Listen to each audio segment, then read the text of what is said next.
Olá pessoal, vamos a mais uma questão de matemática do Enem 2020. Uma das 7 maravilhas do mundo moderno é o Templo de Kukulcán, localizado na cidade de Chichén Itzá, no México. Geometricamente, esse templo pode ser representado por um tronco reto de pirâmide de base quadrada. As quantidades de tipo de cada figura plana que formam esse tronco de pirâmide são. Esse é um exercício que você não pode perder muito tempo, porque é um exercício apenas de observação e de abstração do objeto, né, que é o tronco de pirâmide, e observar então que figuras planas formam ele, né, as suas laterais, a sua base e assim por diante. Então, rapidamente eu vou explicar aqui, nada muito formal, tá, pessoal, para a gente não perder tanto tempo aqui, não é o objetivo quando você está resolvendo uma prova do Enem, né? Pirâmide, né? Então eu coloquei essas 3 figuras aqui em cima. Então, pirâmide é esse tipo de figura, né? Que possui uma base, né? E a base pode ser um triângulo, pode ser um hexágono, pode ser um quadrilátero. As suas laterais são formadas obrigatoriamente por triângulos, né? E os vértices desse triângulo culminam num vértice da pirâmide, que é essa pontinha da pirâmide. Então, basicamente, uma pirâmide é isso. Nós temos uma base, né, laterais triangulares, que culminam, então, num vértice.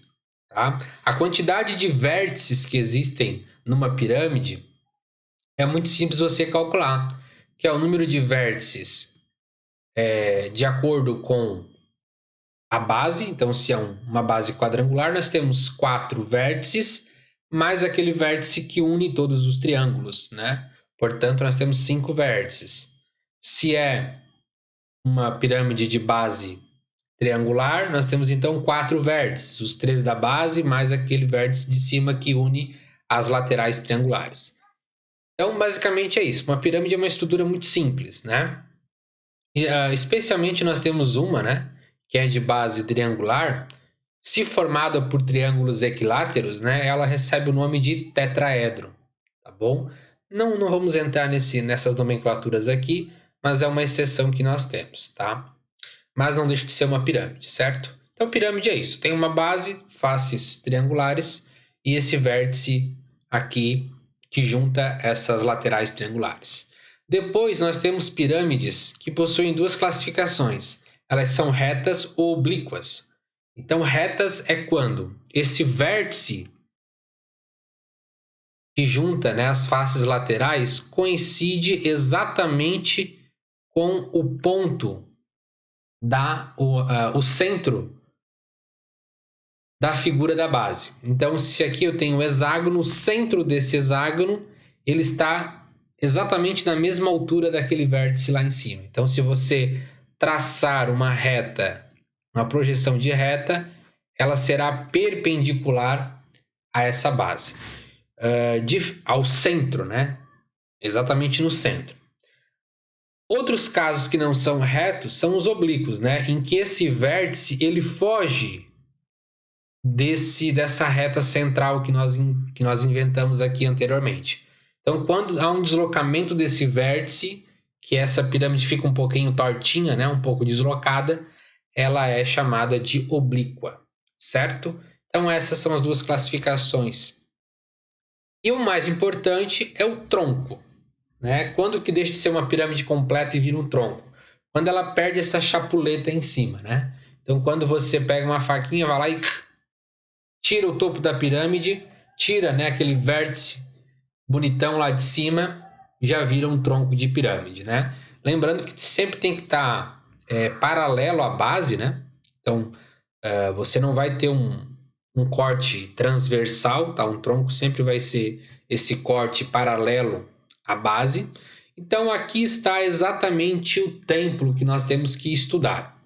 Uma pirâmide de base quadrangular. Por que eu sei que é quadrangular? Porque isso aqui é um quadrado, tá? Um quadrado.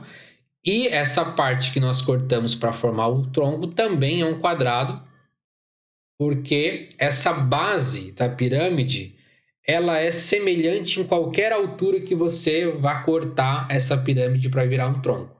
Então não tem como aqui embaixo ser um quadrado e aqui em cima um triângulo. Não. Se é um quadrado aqui, você cortou paralelo, vai ser um quadrado também. Certo? E agora deixamos de ter nos lados triângulos e nós temos então trapézios. Tá? Então, se você observar de uma perspectiva, né? Você tem uma lateral que era um triângulo, você cortou essa parte aqui, agora virou um trapézio. E não é qualquer trapézio, né? É um trapézio isósceles, porque essas laterais aqui possuem o mesmo comprimento, né? Os ângulos entre eles são o mesmo. Diferente do trapézio retângulo, né? Que é esse aqui famoso que nós conhecemos, né? Esses lados aqui são distintos. Portanto, trapézio retângulo e porque também tem um ângulo reto aqui, né? Então esse aqui é um trapézio isósceles. Então, se a gente planificasse, né, abrisse essa pirâmide, nós teríamos mais ou menos essa figura aqui, ó. Deixa eu ousar desenhar para vocês aqui. A nossa base, certo? Aqui, as laterais que viraram agora trapézios.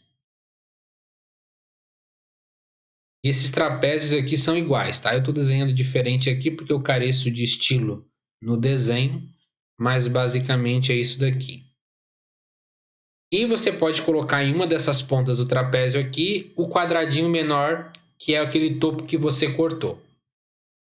Então, um tronco de pirâmide de base quadrangular possui dois quadrados, que é o quadrado da base maior e o quadrado da base menor, podemos dizer assim, naquele topo, né? Então, das alternativas, quais são as que têm dois quadrados? A letra A tem, então permanece como sendo uma possibilidade. A letra B você já pode riscar ela, porque não tem quadrado, a gente sabe que tem quadrado. Letra C tem dois quadrados, então é uma possibilidade. A letra D, um quadrado só, never. Letra E, dois retângulos. Olha, aqui muito cuidado, né? Porque um quadrado também é um retângulo. Tá? Dois retângulos e dois quadrados, mas aqui já lascou, né? Porque nós teríamos que ter mais dois quadrados, por exemplo. Então, já arrisca aqui. Todo quadrado é um retângulo, mas nem todo retângulo é um quadrado, né? Você tem que tomar cuidado disso. Um quadrado é um retângulo porque possui os seus ângulos retos, né? Mas nem todo retângulo é um quadrado, porque um retângulo, para ser quadrado, ele precisa ter obrigatoriamente, né, os quatro lados iguais. E um retângulo, às vezes, não pode ter os quatro. Às vezes não tem os quatro lados iguais, né? E quando tem os quatro lados iguais e ângulos retos, nós chamamos de quadrados. Bom, tem dois quadrados, então sobrou a letra A e a letra C. Letra A, quatro retângulos? Não, porque as figuras que estão na adjacência dessa base são trapézios, como eu falei para vocês, e trapézios isósceles. Portanto, já eliminamos a letra A. Então, a letra A correta. Sobrou qual? Letra C, de certa, né? Dois quadrados e quatro trapézios isósceles. Muito bem.